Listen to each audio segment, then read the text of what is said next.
नमस्कार दोस्तों, कैसे हो आप सब। उम्मीद करती हूँ कि आप सब अच्छे होंगे। तो आइए सुनते हैं बैसाख मास में सुना जाने वाला 14वां अध्याय। श्रुतदेव जी कहने लगे कि मेष की संक्रांति में बैसाख मास में प्रातःकाल स्नान कर मधुसूदन भगवान का पूजन करके जो इस मनोहर कथा को सुनते हैं वह सीधे विष्णु लोक को जाते हैं। जो दुर्बुद्धि होती हुई कथा छोड़कर अन्य काम करने लग जाते हैं वे रोरक नरक में जाकर पिशाच योनि पाते हैं। यहाँ पर हम एक प्राचीन इतिहास कहते हैं जो पाप दूर कर पवित्र करने वाला है। प्राचीन काल में गोदावरी के किनारे ब्रह्मेश्वर क्षेत्र में ब्राह्मनिष्ठ बड़े परमहंस दुर्वासा ऋषि के 2 शिष्य रहते थे। वे सदा उपनिषद शास्त्रों में निष्ठावान थे। उन्हें किसी से कुछ अपेक्षा नहीं थी। भीख मांगकर जो कुछ मिलता उसी को खाकर पर्वत की गुफा में रहते थे। ये तीनों लोक में सत्यनिष्ठ और तपोनिष्ठ नामों से व्याख्यात हुए। इनमें सत्यनिष्ठ तो सदा कर्मों को करता हुआ भगवान कथा सुनने और सुनाने में तत्पर रहता था, परंतु पुण्य रूपी कथाओं की व्याख्या के सुनने सुनाने के समय संपूर्ण कर्मों को भी छोड़ देता था तथा कथा समाप्त होने पर अपने नित्य क्रम करता था। वह बिना कथा श्रवण किए अन्न ग्रहण नहीं करता था। अतएव जो मनुष्य ऐसी कथा सुनते हैं उनको जन्म के बंधन नहीं व्यापते और विष्णु भगवान में सच्ची भक्ति तथा स्नेह उत्पन्न होता है। आरती दूर हो जाती है और साधु महात्माओं में सहृदयता उत्पन्न होती है। सत्व बुद्धि से वेद में मति उत्पन्न होती है। निरंजन निर्गुण ब्रह्म उनके हृदय में आकर विराजते हैं। परंतु जहाँ साधु महात्मा ना हो, तुलसी ना हो, विष्णु जी का मंदिर ना हो, काला मृग ना हो अथवा कथा ना होती हो, वहाँ यदि साक्षात गंगा जी का किनारा भी हो तो त्याग देना चाहिए।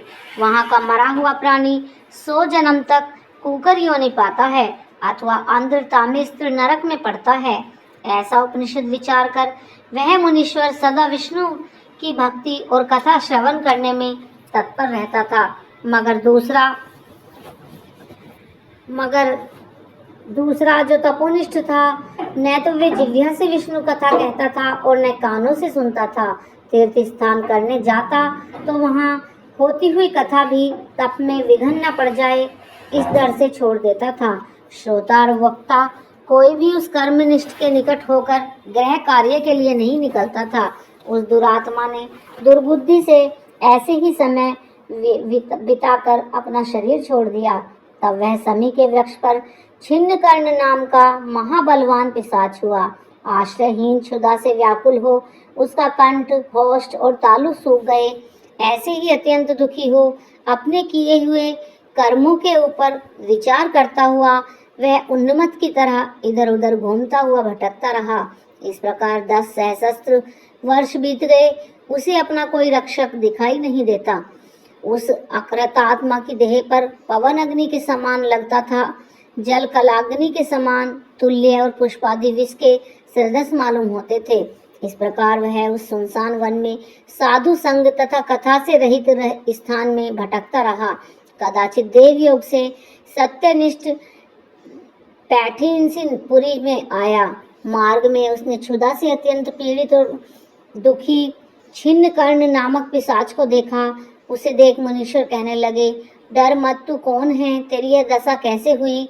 अब से आगे तुझे दुख नहीं होगा।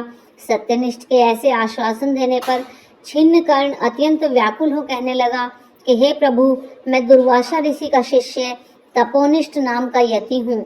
मैं ब्रह्मेश्वर क्षेत्र का निवासी हूँ। कर्मों के लोप हो जाने के भय से अपनी दुर्बुद्धि के कारण महात्माओं द्वारा कही गई विष्णु कथा का आदर नहीं किया।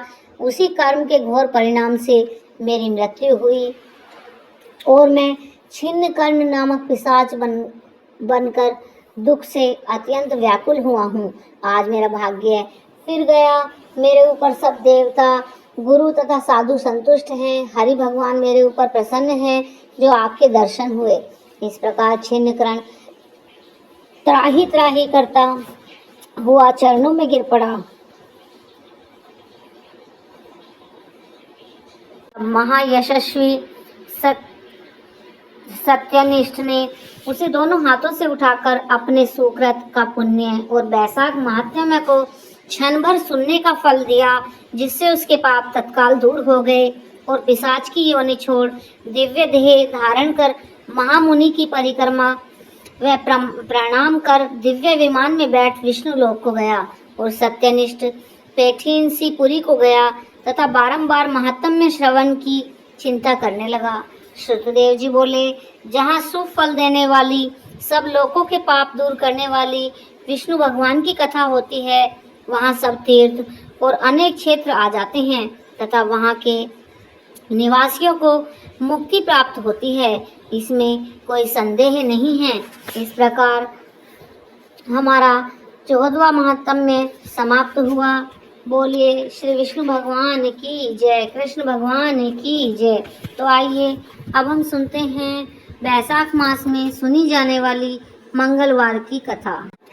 एक नगर में एक बुढ़िया माई रहती थी। वह हनुमान जी की बड़े सच्चे मन से पूजा किया करती थी। वह रोज मंदिर जाती और चूरमा और पिंडी की एक रोटी ले जाती और हनुमान जी से कहती कि कांधे सोटो लाल लंगोटो, हनुमान जी खाओ चूरमा और रोटी, मैंने तुम्हें दिया जवानी में, तुम मुझे देना बुढ़ापे में।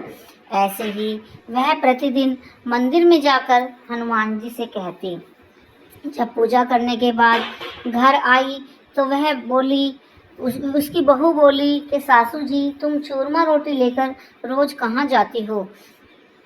तब सास बोली कि बहू, मैं तो बालाजी के मंदिर में जाती हूँ। बहू बोली, मंदिर में तो नहीं जाती हो, चूरमा और लड्डू और रोटी हनुमान जी कहाँ खाते हैं? तब सास कुछ भी नहीं बोली और अपने कमरे में जाकर लेट गई। ना सास ने कुछ खाया ना पिया, बस वहाँ लेटी रही। ऐसे ही लेटे लेटे 5 दिन हो गए। तब हनुमान जी ने सोचा कि बुढ़िया माई रोज खाने के लिए चूरमा रोटी लाती थी, पर 5 दिन हो गए हैं, मुझे भूख लगी है, बुढ़िया माई क्यों नहीं आई? तब हनुमान जी ने सोचा कि चलो मैं बुढ़िया माई के घर जाकर देखता हूँ। तब हनुमान जी बुढ़िया माई के घर आए तो देखा बुढ़िया माई खाट पर पड़ी हुई है। हनुमान जी कहने लगे कि बुढ़िया माई, मुझे भूख लगी है। तब बुढ़िया माई कहने लगी कि मैं कहाँ से तुम्हें चूरमा रोटी दूँ, मेरी बहू मुझ पर शक करती है। तब हनुमान जी बोले कि ठीक है, तुमने मुझे दिया जवानी में, मैं दूंगा अब तुम्हें बुढ़ापे में। तब हनुमान जी ने चूरमा पिंडी और रोटी लेकर बुढ़िया माई को दी तो बुढ़िया माई खाकर खुश हो गई। अब ऐसे ही हनुमान जी रोज आएं और बुढ़िया को रोज देकर जाएं। अब जब बुढ़िया को 10-15 दिन कमरे में पड़े पड़े हो गए, उधर बहू के घर में कुछ भी सामान न रहा, पति पत्नी में कलेश होने लगा, बच्चे बीमार रहने लगे, घर में जो अन्न धन था सब खत्म होने लगा। तब बहू सोचने लगी कि मेरी सास थी तो सब कुछ घर में था, उनके जाने से ही सब विपत्ति आई है, क्यों ना मैं आज अपनी सास को ही देख लूं। वह बहू अपनी सास को देखने के लिए सास के कमरे में गई तो देखा सास तो बहुत मोटी हो रही है। बहू अपना सब दुख भूलकर पहले सास से ही पूछने लगी कि सासू जी, तुम तो खाती पीती नहीं हो, तुम कैसे इतनी मोटी हो रही हो? तब सासू जी बोली कि तुझे मुझसे क्या लेना है, तूने तो मुझ पर शक किया है, मेरे तो हनुमान जी ने ही मेरा साथ दिया है। तब बहू हाथ जोड़कर माफ़ी मांगने लगी कि माता जी, मुझे माफ़ कर दो, मैंने तुम्हारे साथ बहुत गलत किया है, उसका फल भी मुझे मिल गया है। तुम्हारे घर में अब ना अन्न है ना धन है, बच्चे बीमार हैं और हम दोनों में बहुत लड़ाई झगड़े होते हैं। हे सासू माँ, मुझे माफ़ कर दो और अपने घर में पहले की तरह ही आ जाओ और चूरमा और रोटी का जाकर हनुमान जी को भोग लगाओ। तब बुढ़िया माई ने अपनी सास को माफ़ किया। दोनों सास बहुओं ने हनुमान जी से हाथ जोड़कर प्रार्थना की, माफ़ी मांगी। तब हनुमान जी ने प्रसन्न होकर उनको अपना आशीर्वाद दिया। तो हे हनुमान जी, जैसे उनको आशीर्वाद दिया, उनके दिन भाड़े ऐसे ही जो भी कोई इस कथा को सुनता है अथवा पढ़ता है या हुंकारे भरता है, उसके भी दिन ऐसे ही बाढ़ना। बोलिए हनुमान जी की जय। जय श्री राम, जय श्री राम, जय बजरंगबली। आइए अब हम करते हैं आरती। ओम जय जगदीश हरे, स्वामी जय जगदीश हरे, भक्त जनन के संकट क्षण में दूर करे। ओम जय जगदीश हरे। जो ध्यावे फल पावे, दुख विन से मन का। स्वामी दुख विन से मन का। सुख संपत्ति घर आवे, कष्ट मिटे तन का। ओम जय जगदीश हरे।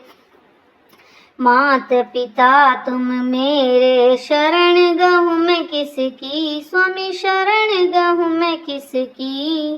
तुम बिन और न दूजा, तुम बिन और न दूजा।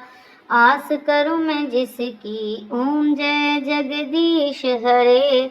तुम पूर्ण परमात्मा, तुम अंतर्यामी। स्वामी तुम अंतर्यामी।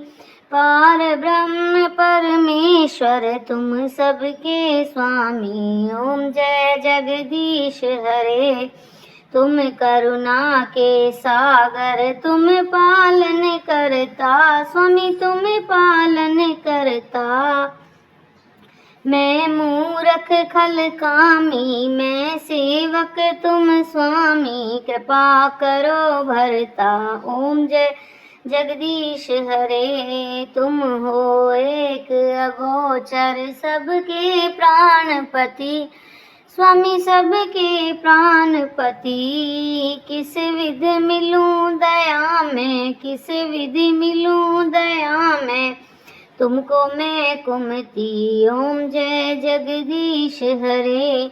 दीन बंधु दुख हरता, तुम रक्षक मेरे। स्वामी तुम ठाकुर मेरे। अपने हाथ उठाओ, अपने हाथ उठाओ। द्वार पड़ा मैं तेरे। ओम जय जगदीश हरे। विषय विकार मिटाओ, पाप हरो देवा। स्वामी पाप हरो देवा। श्रद्धा भक्ति बढ़ाओ, श्रद्धा भक्ति बढ़ाओ।